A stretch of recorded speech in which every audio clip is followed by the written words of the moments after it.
আল্লাহ রাসূল সাল্লাল্লাহু আলাইহি ওয়াসাল্লাম যে ইতিকাফে বসতেন একটা জিনিস বোঝাই। এক ব্যক্তি, একজন মহিলা মারা গেছে, একটা মাসালা খুব ভালো করে শোনেন, খেয়াল করেন। এক মহিলা মারা গেছে। এখন ওই এলাকায় যে মহিলা গোসল করায়, মহিলাদেরকে, মায়েদেরকে যে গোসল করায়, ওনারও হায়েজ অবস্থায়, ওই সময় হায়েজ অবস্থায় হয়েছে। উনি ওই সময় নাপাক অবস্থা, হায়েজ অবস্থায়, ওনার পিরিয়ড চলছে। এখন ওই এলাকায় একজন মহিলা মারা গেছে। এখন উনি ছাড়া আর গোসল করানোর মতো, জোরে কথা বলেন না, কেউ ঘুমাবেন না, মাথা উঁচু করে, একটা মাসালা শিখে যান, কাজে লাগে। তাহলে ওনার ওই সময় ওই মৃত মহিলাকে গোসল করানোর মতো আর কেউ, এই গোসল করানো ব্যক্তি কি সচরাচর পাওয়া যায়? সচরাচর পাওয়া যায় না।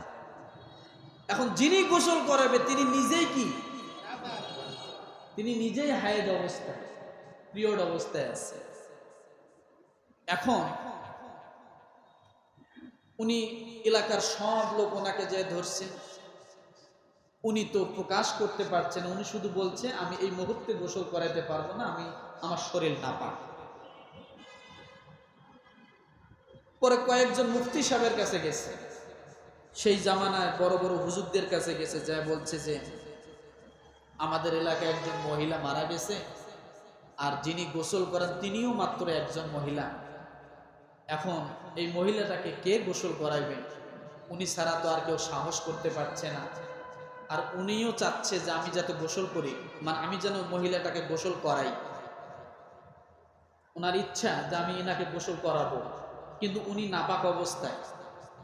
তখন মুফতি সাহেব বলছেন যে না, ওনার যেহেতু হায়াত চলছে, উনি এই অবস্থায় ওনাকে গোসল না করাবেন, গোসল দেওয়া যাবে। আরো কয়েকজন মুফতি সাহেবের কাছে গেছে, এরকম ভাবে অনেকে বিভিন্ন ভাবে জব দিছে, না সম্বোধনটাই বেশি করছে। কিন্তু এমন সময়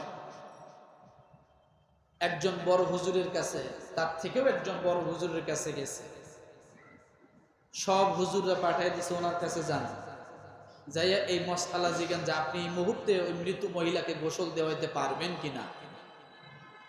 যখন ওই হুজুরের কাছে গেছে, হুজুর বলছে হ্যাঁ আপনি যাইয়া গোসল দেন, আপনি যাইয়া ওই মৃত্যু মহিলার গোসল দেওয়ান। মহিলা মহা খুশি, আসতেছে। তখন ওই যে রাস্তায় যা বাকি হুজুররা ছিল যাদের কাছে গেছে, তারা জিজ্ঞাসা করছে বড় হুজুর কি বলছে, যে আমাকে যাইয়া সেই মৃত্যু মহিলার গোসল দিতে বলছে। কেন, কিভাবে? তখন সব হুজুররা মহিলাকে সহ বড় হুজুরের কাছে গেছে।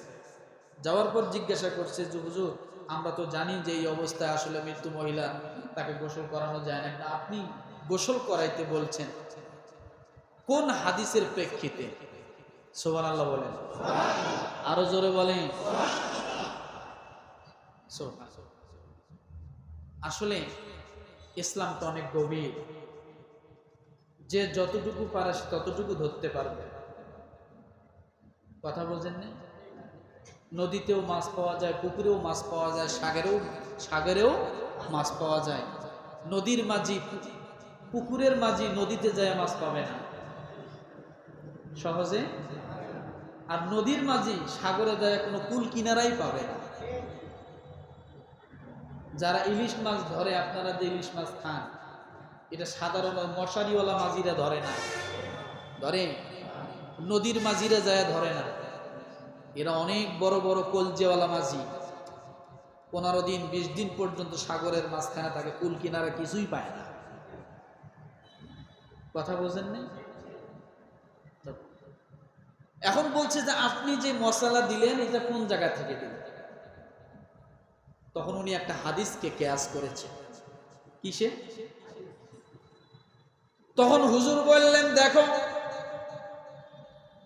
আল্লাহর নবী মুহাম্মদ রাসূলুল্লাহ সাল্লাল্লাহু আলাইহি ওয়াসাল্লাম ইতিকাফরত অবস্থায় মসজিদের মধ্যে ছিলেন? বলে হ্যাঁ ছিলেন। নবীজি মসজিদের মধ্যে ইতিকাফ করতেন? বলে হ্যাঁ করেছেন। দেখো তো রসুলের একটা হাদিস আছে কিনা মা আয়েশা রাদিয়াল্লাহু তাআলা আনহা সূত্রে। সে হাদিসটা হলো আল্লাহ নবী ইতিকাফরত অবস্থায় তার মাথাটা হুজরার ভিতরে ঢুকায় দিলেন পর্দার ভিতর দিয়ে। আর আমি আয়েশা রাদিয়াল্লাহু তাআলা আনহা তখন হায়েজ অবস্থায় ছিলাম।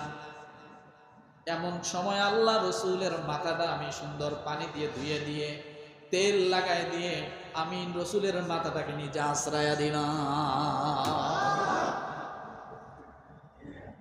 রসুল কি অবস্থায়?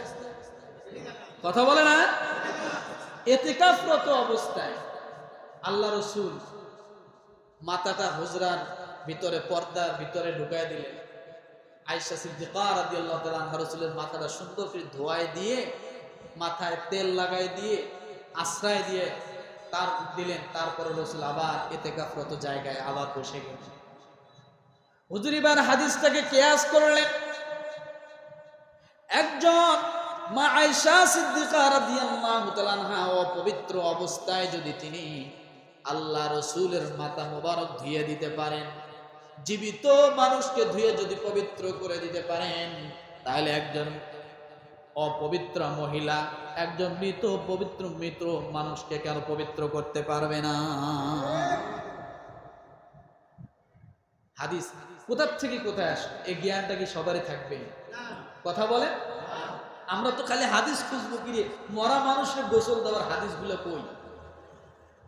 আপনি খুঁজতে থাকবেন, কিন্তু হুবহু ওই রকম হাদিস আপনি নাও পাইতে পারেন। কিন্তু এখন আপনাকে কিয়াস করতে হবে ওইভাবে যে আয়েশা সিদ্দিকা রাদিয়াল্লাহু তাআলা আনহা ওই রকম হায়াজা অবস্থায় আল্লাহ রাসূল যখন ইতিকাফে তখন তার মাথা ধুয়ে দিলেন, তেল মাথায় লাগাই দিলেন, মাথা আশ্রয় দিলেন। এটা যদি জীবিত মানুষের ক্ষেত্রে করা যায়, তাহলে মৃত মানুষের ক্ষেত্রে কেন যাবে না?